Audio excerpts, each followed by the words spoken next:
Hi friends, இன்றைக்கி அடை தோசை செய்ய போகிறோம். அடை தோசைக்கு என்னென்ன போடலாம்னு பார்க்கலாம் வாங்க. புழுங்கரிசியும் பச்சரிசியும் காப்பிடி ஊற வச்சுருக்கேன். இதில் உளுந்தம்பருப்பு, துவரம்பருப்பு, கடலைப்பருப்பு, பாசிப்பருப்பு 4 சேர்த்து காப்பிடி ஊற வச்சுருக்கேன். இதில் மிளகா ஊற வச்சுருக்கேன், ஏன்னா ஆட்டும் போது ஈஸியாக அரைப்பட்டுருங்களா, அதுக்காக. இது எவ்வளோ நேரம் ஊற வச்சுருக்கேன்? 2 மணி நேரம் ஊறினா போதும். 2 மணி நேரம் ஊறினா அது இன்ஸ்டன்ட் தோசை. ஆமாம், அப்படியே அரைச்ச உடனே ஊற்றி சாப்பிட்டுக்கலாம். சரி, ரைட், ஓகே. ஃபர்ஸ்ட் அரிசி சேர்த்துக்கலாம். நல்லா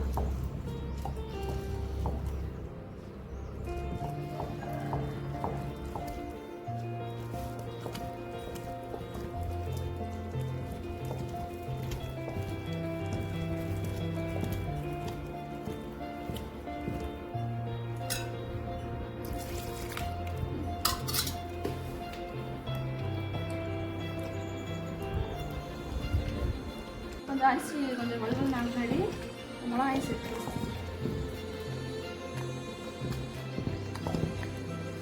கொஞ்சம் பிச்சு பிச்சு விட்டுக்கணும். வெயில் நேரம் நான் காரம் அது கொஞ்சம் கம்மியாக தான் கொடுப்பேன்.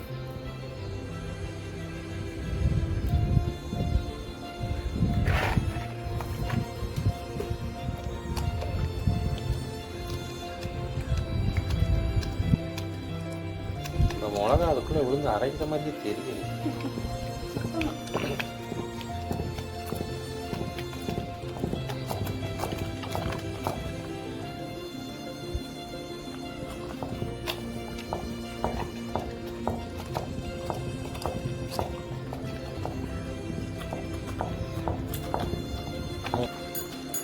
நாலு சுற்றி விட்டு வலுவலுன்னு ஆயிடுச்சுட்டு பாரு.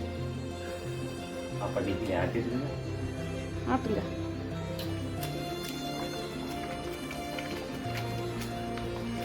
ஏன்னா ஃபஸ்ட்டு கஷ்டமாக இருக்கும்ல, அப்போ பூரா நம்மளை சுத்த விட்டுறது. கொஞ்சம் மாவு ஆனமுன்னு வாங்கி நல்ல வலுவலுன்னு ஆயிடுச்சுருவாரு.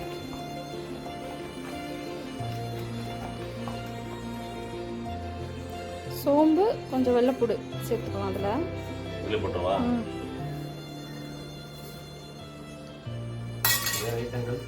அவ்வளோதான். லாஸ்ட்டாக இந்த பருப்பு ஆட்டின பின்னாடி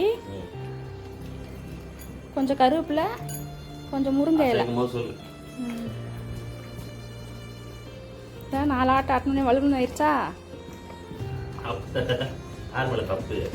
ஈஸியாக இருக்க வேலையெல்லாம் உருவாக்கிட்டு கஷ்டமாக இருக்க வரை நம்ம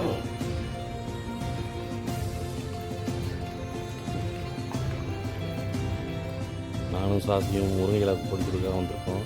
அடை தோசையில் போட்டால் நல்லாயிருக்கும், அதுதான் வந்திருக்கோம். சிவா, அங்கே இருப்பார் முருங்கை மரம். இந்த முருங்கை மரத்தில் தான் கொஞ்சம் கொடுக்க போகிறேன். கருவேப்பிலையும் முருங்கை இலை, கொழுந்து இலையும் புளி போட்டாச்சு. இந்தா நீங்கள் வைக்கவா? மாட்டு பக்கம் வரேங்க சொல்கிறேன். சொல்லக்கூடாதே வைக்கணும். ஈஸியாக இருக்குங்க. ஒரு நீ தான் உங்களுக்கு சொலகா வருவ போது பேச முடியாது. அப்போ பாடு.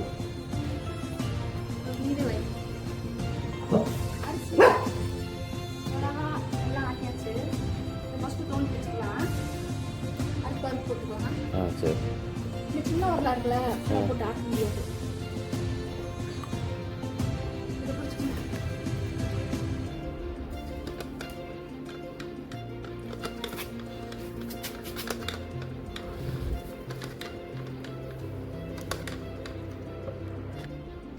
பருப்பை சேர்த்துக்கலாம். ஊற வச்ச பருப்பா?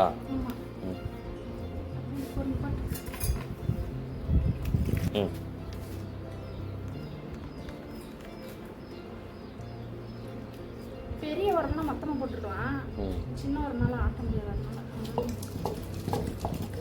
இப்போ நாம தான் ஆட்டிடவா? அப்புறம் பாதி ஆட்டிட்டு கஷ்டமாக இருக்கும் போது இணைய பழத்தா சொன்னார், இப்போ ஈஸியாக வந்த உடனே அவரை அடிக்கிட்டு இருக்காரு அப்படின்னு காமெடி பண்ணக்கூடாது. சரி, அப்போ வா, நீங்கள் வா. உளுந்து, கடலைப்பருப்பு, துவரம்பருப்பு, பாசிப்பருப்பு. 4 ஐட்டம்.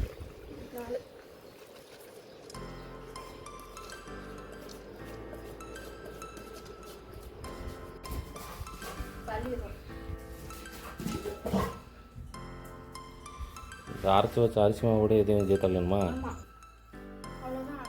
முடிச்சாச்சு. ம், தோசை ஊற்றலாம். இன்ஸ்டண்ட்டை போய் ஊற்றலாமா? சரி.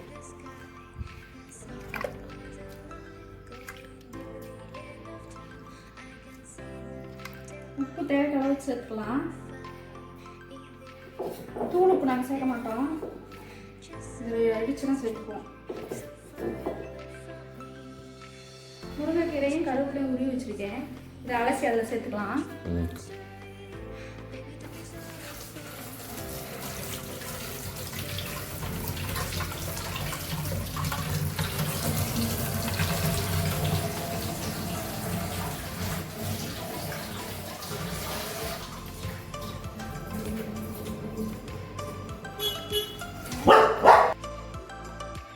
கொஞ்சம் மஞ்சள் பொடி சேர்த்துக்கணும்.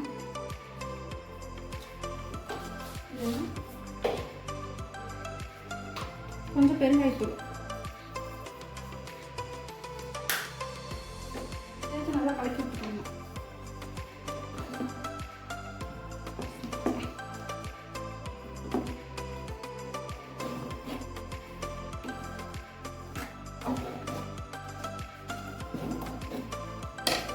தோசை ஊற்றிடலாம்.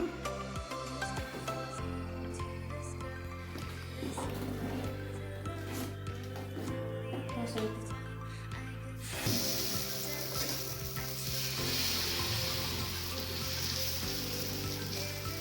நல்லா லேசாக ஊற்றிக்கணும்.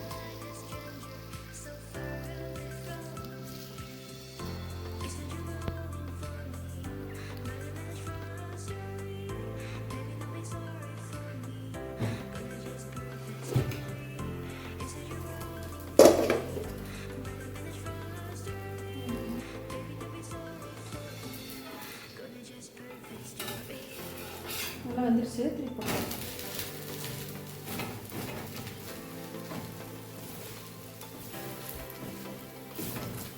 வந்துருச்சு.